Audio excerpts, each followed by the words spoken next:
It's an honor. This is great. Hello, everyone, and welcome. Well, really, like her popular fictional character, reporter turned private investigator Tess Monahan, Laura Lippman hails from Baltimore.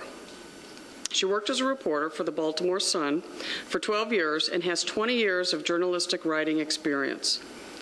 Laura's stories are written from her personal experience as a reporter in Baltimore, and her love of the city is apparent through her weaving of fictional characters and events with real Baltimore locations. Anybody here from Baltimore? There's a couple.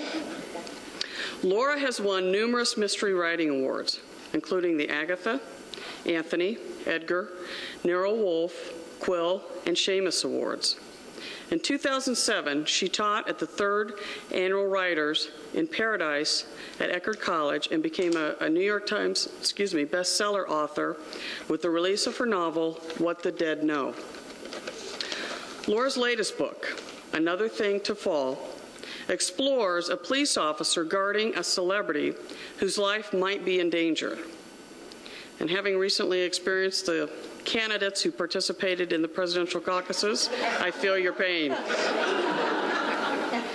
If you've gone onto her website, you realize that Laura has been on a whirlwind book tour, and we are very fortunate to have her here in Des Moines, and I'm honored to introduce her, our guest tonight, Laura Lippman.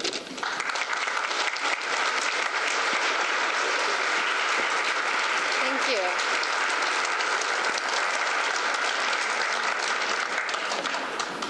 Thank you. It's truly an honor for me to be here. It's true, I am on a book tour. You know, I was thinking about this sitting there, which is that book tour seems so ordinary to me. It's part of my job now. I don't even think about it. The main thing I think about book tours is I would never, ever complain about being on one, which some writers do. And truthfully, I consider that kind of obnoxious. And it's really a privilege and an opportunity for a writer to get to travel and meet readers. And this is the middle of my second 10-day leg around the country. The book was published on March 11th. And I spent the first 10 days going from Baltimore to Philadelphia to New York to Fort Worth, Los Angeles, 2 towns in Orange County, San Diego, Portland, Seattle, and Phoenix. And it was like, thank goodness for Easter when bookstores don't want to have events because I got to go home. And then I hit the road again last Thursday. I spent the day in Nashville, went to Minneapolis, St. Paul. I've been in Iowa City. Today I'm in Des Moines, and I will go to Omaha, Lincoln, and in this leg in Pittsburgh. And I'm thrilled to do it. Like I said, I just think it is so obnoxious when writers complain about book tours. I think the main thing is that there's something about book tours that a lot of authors need to learn, which is very counterintuitive. It's not about the author. It isn't. It's about the readers. It's about readers and booksellers and librarians. I mean, I sort of think of this as if I'm this lonely little field representative from this one-woman office. And this is when I go out and I meet my bosses. And I get my job evaluation. And you know, if I go to a bookstore and nobody shows up, and believe me, it happens, I think, well, they're very happy with me. There's nothing I'm going to complain about. They had something better to do, and I'm happy for them. One thing about traveling, and it isn't specific to traveling, it isn't unique to traveling, but it happens more when I travel because it happens more in airports than any place else I go. And it's the one little, I don't believe in complaining, but it's the one thing that I wish I could change. And that's when I travel, not only when I travel, but often in airports, people call me sir. A lot. And I don't like it much. This has been going on for years. But you know, back even in the day when my hair was so short it was razor cut in the back, I don't think I present as masculine. I really don't. I mean, even when I'm wearing my usual garb, which is jeans and a t-shirt, I don't think I'm that guy-like. But I get called sir, and I get called sir a lot. I was actually thrilled when it finally happened in front of my sister, who thought I was making all of this up. I was like, see, when you get called sir, sometimes I call people on it. I said, did you just call me sir? And no one ever apologizes or seems that shocked. they either say, oh, no, that didn't happen, or they just kind of look at me as if, yeah, so what? What's the big deal? Now, I've thought about this a lot. I even wrote about it for my website one time, and it probably generated more mail than any single thing I've ever written for the website. And I heard from a lot of women who were also in the SIR camp. What most of us have in common is we're very tall. Right now I'm wearing heels that I estimate sit me above 6 feet, but even in flat shoes I'm 5'9", which is actually the height of the average man in this country. So when someone calls me sir, what's really happening? They're not looking at me, and they're not hearing me. I'm just a 5'9" shadow standing there. I'm invisible. And I've been thinking a lot about invisible people, invisible women, because the 2 books that I have out most recently, Another Thing to Fall, which is the 10th book in the Tess Monahan series, and What the Dead Know, which was what we call a standalone, a book that stands apart from the series, although it's also set in Baltimore, it's also a crime novel. You know, initially, on the face of it, those books don't seem to have that much in common other than the fact that they're crime novels. My series novels, how many people here have read a Tess Monahan novel?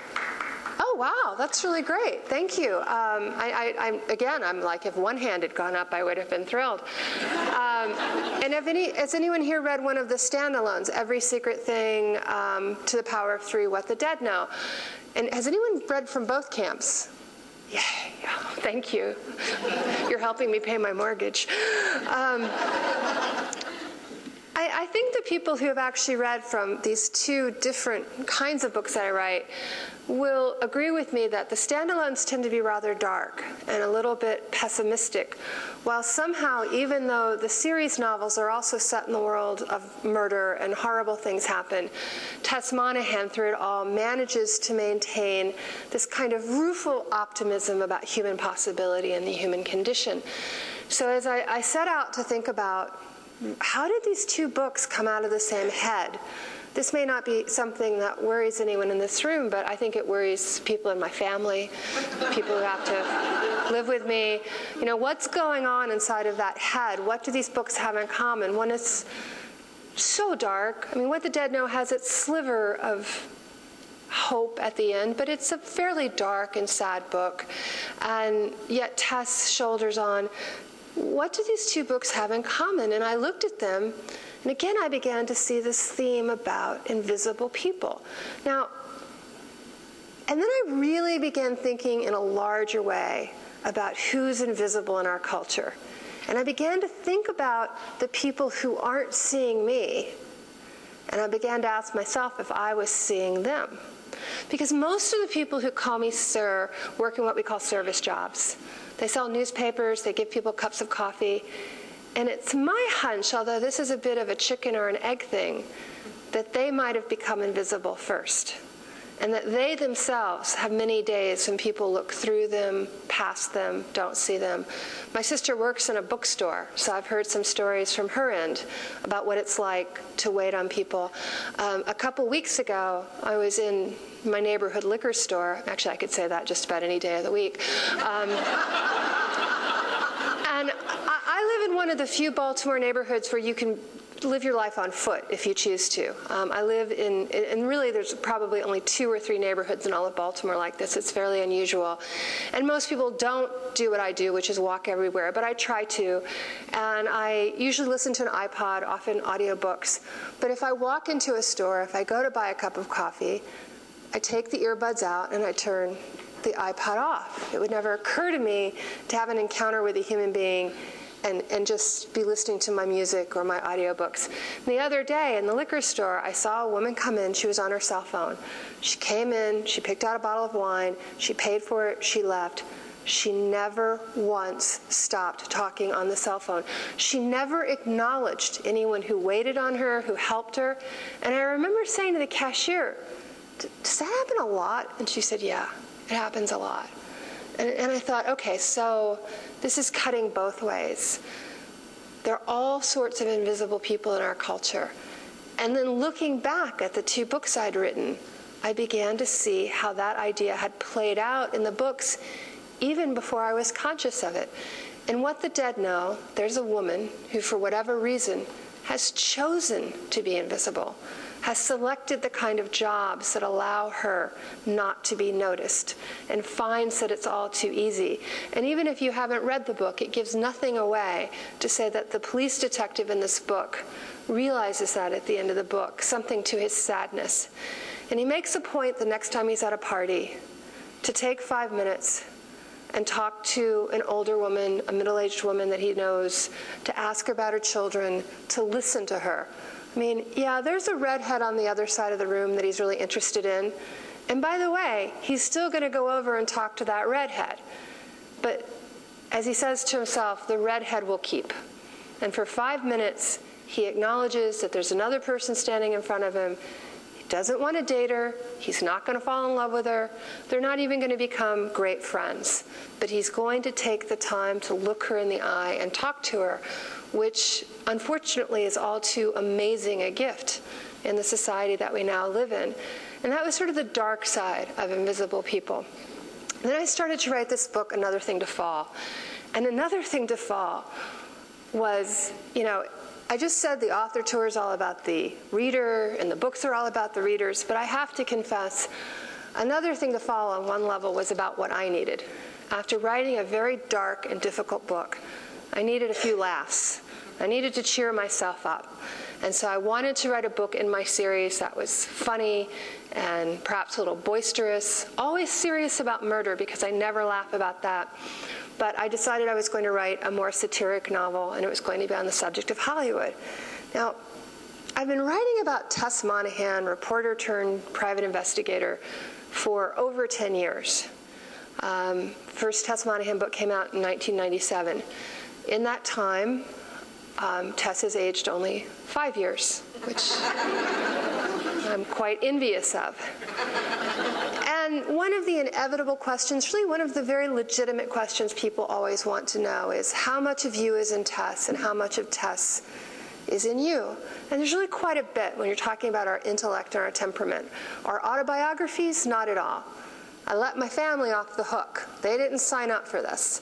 But there is a lot of me in Tess and a lot of Tess in me, and I like to play with that. I like to be a little meta, if you'll forgive a highfalutin words. And I'll think about where I am in my career as a writer and where Tess might be as her career in a private detective. She's had some really high-profile cases, things that have been written up in the newspaper. She would, in a town the size of Baltimore, be something of a public figure by now. I'm from Baltimore. My family moved there when I was in first grade. I love it beyond all reason. So I'm allowed to say that in Baltimore, the bar for celebrity is very, very low. Something that kind of hit home for me this year in a lot of ways, I started seeing myself written about in the gossip column of the newspaper where I used to work. I found that really bizarre. I really did not like it because I don't think of myself as a person who should be in these little flippant columns. But at any rate, so if this was happening to me, it would be happening to Tess Monahan. And then I began to think about other things that I experienced as a result of being a writer. And I got to teach. I got to teach at Goucher College for a while. I gave it up because it became too demanding.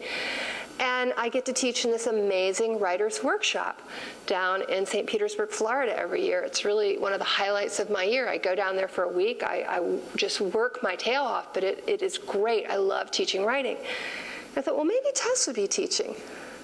What would Tess teach? Well, Tess would teach a course on how to be a private detective, right? And I set her up in night school at Johns Hopkins University. I said, well, who would take Tess Monahan's class? Well, clearly people who'd like to be private detectives. But also I decided at least 3 young men who actually want to write novels about being private detectives have sneaked into the class. And just to show you how meta and weird this gets, bear in mind, this book was done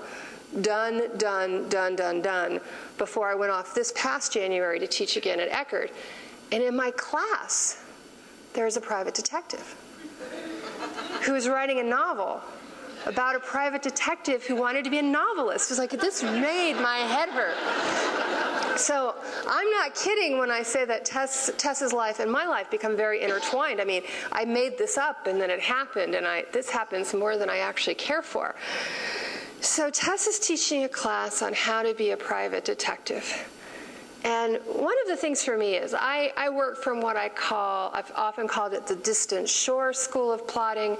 Lately I've been talking about the one big secret, the central secret. I know the central secret in my novel before I start. I know the one thing that the entire novel depends on. I don't know a lot else. I find that if I plot too relentlessly, if I outline too much, it just squeezes all the joy out of it for me. This is me. There's no one way to do it. I always tell people who are interested in writing, and I hope there's some people in here tonight who are, that anytime a writer gets in front of you and says, I do it this way and therefore it's the way to do it, don't trust that writer. There's no right way. There's no single way to do it. But this is the way I do it. The way I see it is every time I set off to write a novel, I'm crossing a body of water. I think I know where I'm going. I think I can see the other side. Don't know how deep the river is. I don't know how fast the current is. I don't know how reliable my vessel is. If I'm going to be dumped out halfway through and have to wade across or swim across, I don't know exactly where I'm going to come out on that other shore. And as I'm standing here and I see these things in the distance, I might say to myself, oh, look at those little dogs. And then I get closer and say, oh, they're cows. I'm going to have to adjust. One time, when I was halfway across the water, if you will, it occurred to me that one of my characters had the wrong gender. And I just said, I'll take care of that in the next draft. Let's just keep going, keep going. And so that's what I do. I keep going and I keep going. And as a result, I'm often surprised by what happens in my own books, other than that one big central secret. So I'm writing Another Thing to Fall, and Tessa's teaching this class on how to be a private detective. And a character shows up. A character I never expected, a character I never thought would be there. She's a woman in her 60s, recently widowed, who decides to take a course in how to be a private detective. Why did she decide to take a course in how to be a private detective? Well, as she writes on the questionnaire that Tess passes out in the class, she just doesn't understand those shows on NBC on Monday nights.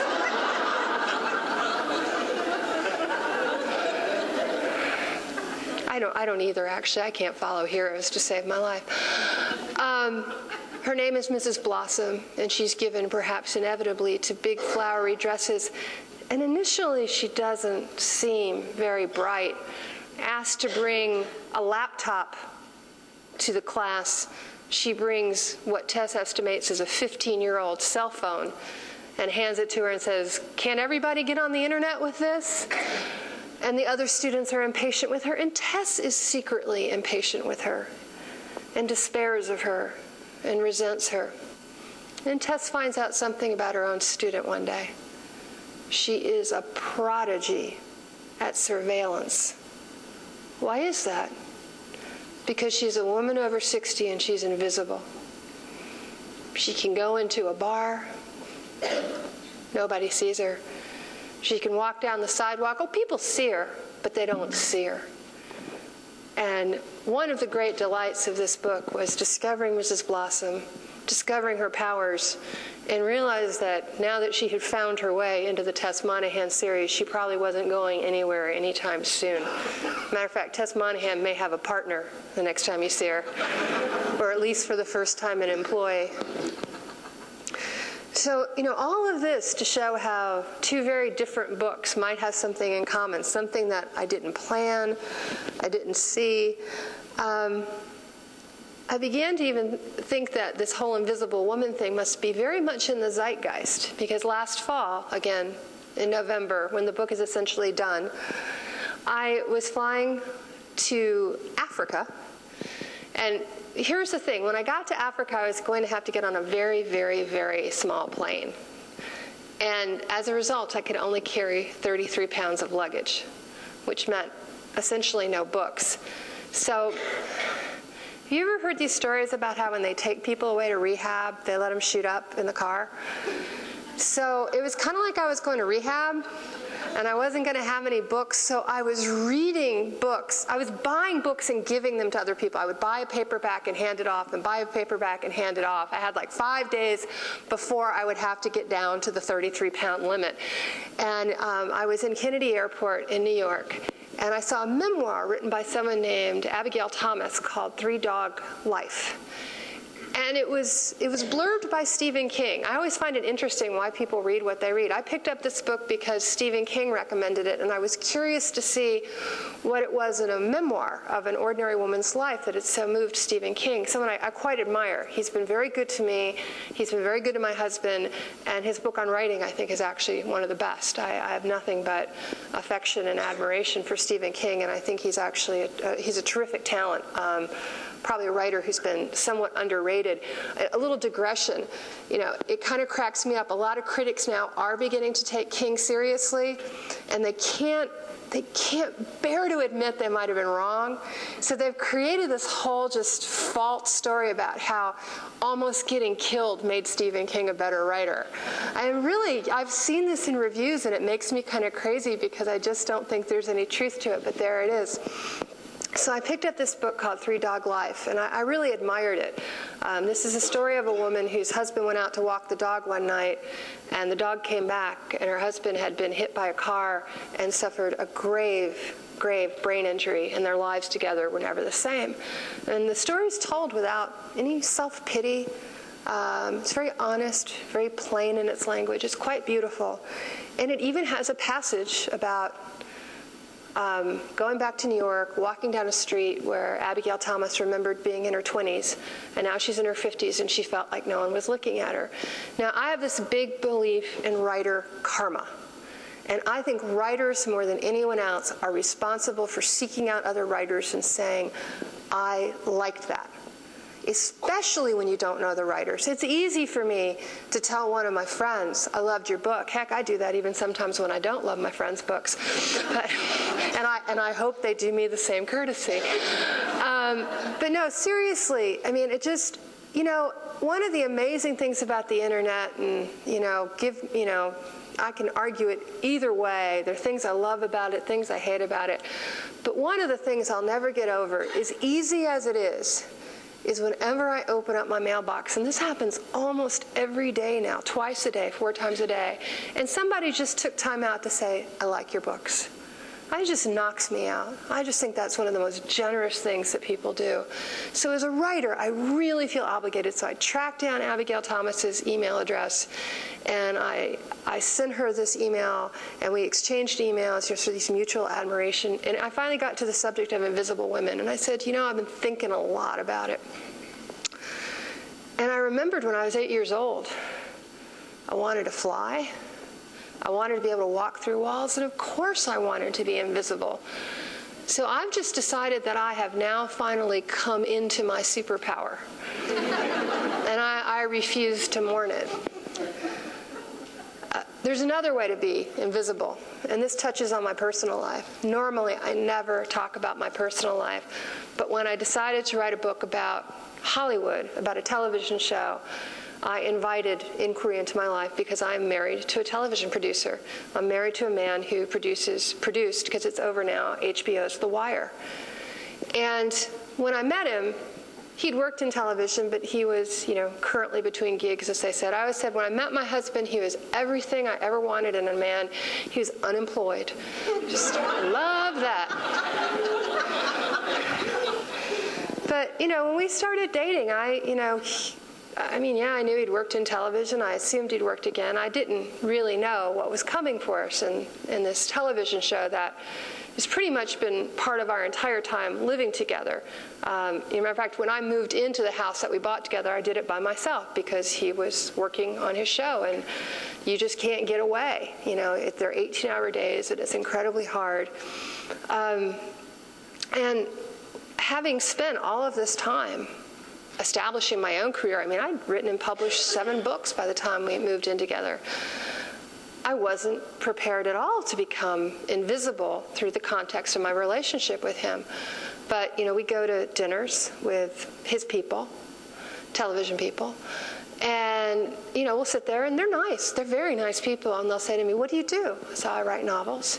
How many novels have you written? And depending on what year it was, I said, 7, 8, 9, 10, 11, 12, 13. You go, really? Really? And are they actually published? And, you know, it's a fair question, because they're meeting all sorts of spouses who are claiming all sorts of careers, and, you know, they just consider it to be sort of a pleasant fantasy. Recently, well, you know, back in January, The Wire premiered in New York, and this high-ranking executive at HBO turned around to me after the credits rolled, and he said, "You take care of him. He's a genius." I said, I couldn't help myself. I said, you know, he literally does not know how to change a light bulb. I think he knows how, but he hasn't done it yet. And he said, some people don't need to do such things. You know, the implication being that's what I was there for. So given this, why would I write a book about Hollywood? Why would, having tried so hard to establish the separate identity, I mean, I hope this word doesn't bother people, but I am unapologetically a feminist. And I had worked so hard to have my own identity and my own career. Why would I write something that would blur those lines, that would basically require almost every review of this book to identify me as my husband's wife, because that actually became my credential to write this book? Why would I do that? Well, I chalk that up to a very basic sickness that writers have. And it's a sickness for material. You put a writer next to a world that's somewhat specialized and arcane that a lot of people don't know about, and we just can't stay away. And I knew I had to write a novel about television because I knew more about it than just about any other novelist I know. I mean, the sickness for material first came home to me years ago, 1999. There was a convention in St. Louis of people who write private eye novels. And one of the writers there, his claim to fame was that he used to be an art dealer. He then had got a drug habit. The drug habit led him to defraud several of his clients, and he went to prison. And we were surrounding him in the bar, and we just wanted to know everything. What did you eat for breakfast in prison? What was your work detail? What did your cell look like? And you finally, and I wish I'd been the person who was smart enough to say this, but it was one of my friends. He said, "We're sick. We envy this guy because he's been to prison." Only a group of writers, and he's right, only a group of writers. And now that I've given you my little spiel on material, I'm just going to read a very short section from Another Thing to Fall, and then we're going to go into questions. I think I'm timing this right. A little bit of setup. Tess Monahan has, against her will almost, been dragged into working for this television show filming in Baltimore. Now, this show is very different from any show that I know of that's ever filmed in Baltimore. This is a show about a 21st century steelworker named Herman Mann, who gets hit on the head, and of course, as it always happens when someone gets hit on the head, he begins to travel through time. And he wakes up in the early 19th century and finds himself falling in love with the true historical figure Betsy Patterson, who would go on to be married to and then divorced from the younger brother of Napoleon. And he's in love with her, and he wants to save her from this fate, but he also needs to get back to the 21st century because he's the shop steward, and there's a big union vote coming. And as I said, his name was Herman Mann, and so the show is perhaps inevitably called Man of Steel. And Tess Monahan is talking to the executive producer, and she is confessing that she just doesn't get it. Flip, the executive producer, let loose a sigh so long that it was almost a whistle. Selena Waits, the star of my show, she's a satanic spawn, a total nightmare. God, I wish the network would let us write her out of the show after the first season, have Mann continue on without Betsy Patterson. Tess asked, and lose the whole blue blood meets blue collar thing? I thought that was the concept that made this thing really go. She didn't quite achieve the sincere tone she was trying for. Are you this obnoxious to all the people who hire you, or do you sometimes manage to fake enthusiasm for their enterprises? It's the nature of my business to work for people with different tastes, values, essential even. I wouldn't work at all if I had to be gung-ho about all my clients' professional lives. I have to say a slightly bad word. Not one of the 7 that's banned, but still. Still, do you have to be such an asshole? A fair question under the circumstances. I don't mean to be a jerk. The broad outlines of this show you're doing, I'll admit, I just don't get it. It's history, it's time travel, it's comedy, all set in the context of the never-never land of a thriving steel company in the 21st century. Well, Flip said, girl's house gets swept up by a tornado, and she's transported to a magical land where she expends all her power trying to get home again. Okay, yeah, but the Wizard of Oz is a fantasy. Billionaire media mogul whispers a mysterious name on his deathbed, launching a journalist attempt to understand the private man behind the public figure. Yet the truth about Rosebud doesn't really solve any of those mysteries. Although it was rumored to be William Randolph Hearst's pet name for Marion Davies' nether region, said Tess, grateful for once to have one of her boyfriend's bits of trivia so readily at hand. Okay, when you reduce anything to a thumbnail description, it sounds a little silly, but woman will do anything for the love of her ungrateful daughter, including confessing to the murder that the daughter committed. Mildred Pierce, and there's no murder in the book, which is 1,000 times better. And now I'm afraid I have to take on something of a sacred local thing. Man builds a baseball diamond in a cornfield behind his house, and shoeless Joe Jackson appears. But now Flip had gone too far. A bridge too far. A baseball diamond too far. I hate that movie, Tess said. And the bare brick walls sent her voice bouncing into every corner of the restaurant. She regained her composure. Sorry, but do not get me started on that cornball mush. How can anyone hate Field of Dreams? You know, it's a male weepy, as I think Pauline Kael or some other critic said, and I'm okay with the male weepy. We all deserve our weepies. My issue is that what makes men cry is elevated to profundity, while what makes women cry is denigrated as sentimental. When you take my corn seriously, I'll grant yours equal respect. What makes you cry? Beaches? Major League, which is a better baseball movie than Field of Dreams, by the way. Even as Tess's mouth provided that glib reply, her brain was thinking about what really did make her cry. There was a certain expression on her greyhound's face, a wisp of a seeming smile. The Bromo Seltzer Tower, glowing blue in the Baltimore skyline. Old television footage of Brooks Robinson being inducted into the Hall of Fame.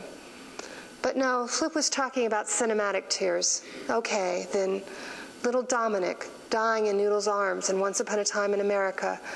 But also Noodles coming back through the bus station door, 30 years of time, summed up in a single shot. The Wild Bunch. The memory of a carrot-haired man who had loved the Wild Bunch, living and dying by the codes distilled from his beloved Westerns.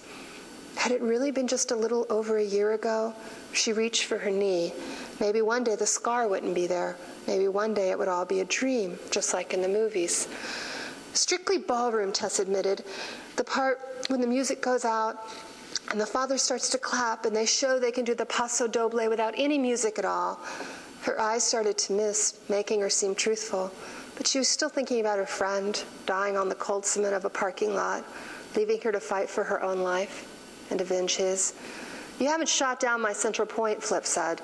Anything sounds ludicrous when boiled down to the pitch, but it's all in the execution. Why do you think Hollywood produces so much crap? Because there's seldom any economic penalty? No. Well, yes, I mean, no. People's careers do suffer from doing critically disdained work if it's also commercially inert. The point Flip said irritably, as if unused to being interrupted, and he probably was. The point is that the writing, the performances, the visuals, those will combine to make this show something really special. That's why we're starting small on a C-list cable network with only 8 episodes. People forget, but there was a time when getting a series on HBO was considered second-rate. The Sopranos was pitched to the networks first, and they all passed. By the way, has anyone ever proposed adapting your life story? Food arrived, a house salad for Flip, a much heartier steak salad for Tess, and she was spared answering right away. Last year, I was involved in a case of some notoriety, and some producers circled for a while. You make them sound like vultures. Tess forked up a mouthful of steak and greens that required much judicious chewing. They were just doing their job, Flip persisted. Look, you go to the movies. You read newspapers and magazines, right? Well, the material has to come from somewhere. A friend of mine was killed in front of me. I killed a man. I never thought of it as material. Thank you, and we're ready for questions. Laura, in what ways do you think your experience as a reporter has most helped you when writing your novels?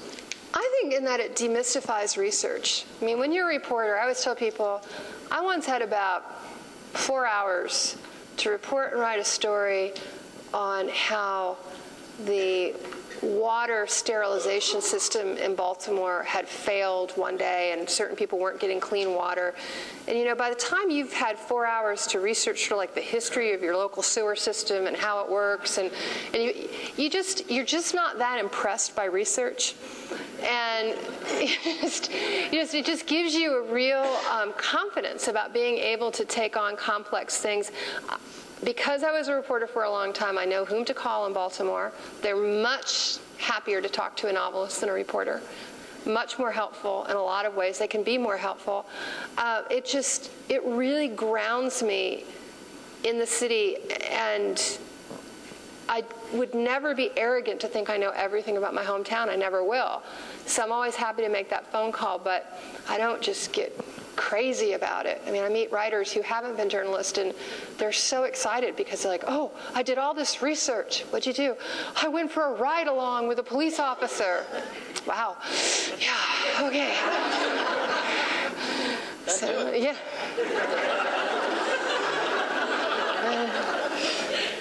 I've got a question here from the audience. Do you edit as you go or write a rough draft and go back and edit? Please describe your writing process. I write multiple drafts. The first draft takes the longest, again, because there's a lot I don't know. A friend reminded me of the quote from Robert Frost, no surprise for the writer, no surprise for the reader. There's sometimes when I'd gladly sacrifice some of those surprises if I could just get it done. But I start every year on the first working day of January, whatever that is, you know, the first weekday where, you know, January 2nd or when everyone goes back to work. And I pretty much owe a draft by September 1st. My goal is to do 3 drafts by September 1st. And when I send that third draft off, I immediately start rewriting before my editor gets back to me. And I try to anticipate, so I'm sort of at 3.5 when her notes come back. And so that's another draft, and then the copy edit is another draft. So that's 5 complete drafts. And then there's the polish of reading it in the galleys. And I just don't know another way to do it. I don't know a writer who does. I've heard that there are some people who write beautiful first drafts, but I've yet to meet them. In the Tess books, Tess is a rower. Yes. Do you row? And they want to just make a comment. I love the fact that Tess is a normal size 12. Yes. So do I. She is. She is. That point is very emphatically made in this book. I used to row. I gave up rowing so I could write in the mornings before I went to work. I wasn't very good, but I did row. At the age of 30, I started rowing in a woman's 4. And we went to some of the big races, head of the Ohio, head of the Charles. We were not that good, and I was not that good. But I liked rowing. When I first started writing the Tess books, I wanted Tess to be as incredibly strong as sort of, you know, a a non-Olympic status athlete could be, as strong as you just sort of, and I knew that rowing was something, if you rowed into the cross training for rowing, I knew then she would be pretty credibly strong. What I hadn't anticipated was that the rowing sections are really great moments when Tess gets to be contemplative.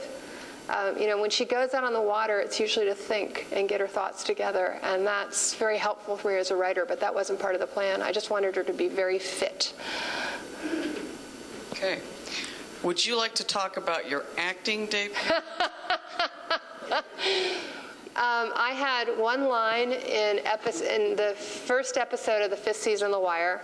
I played a reporter named Lippman who had to look out the window at something burning and do nothing about it, which is why I think it was very unfair of the Baltimore Sun to pick on my performance and say that I just stood there.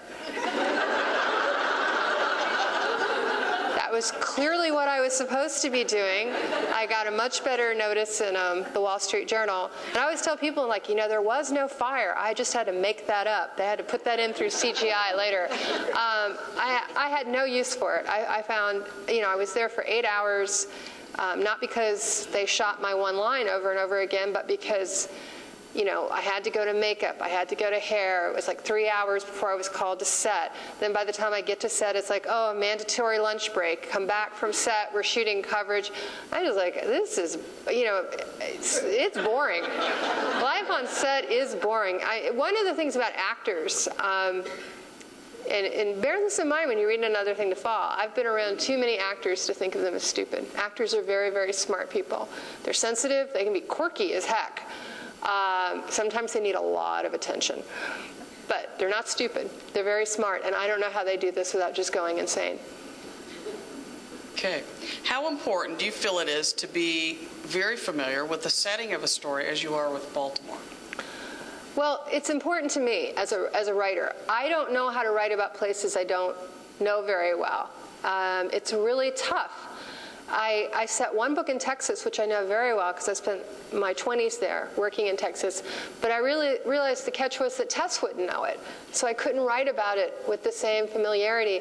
I've written short stories that were set in Dublin, New Orleans, Washington, D.C., and sort of one unnamed Arizona town.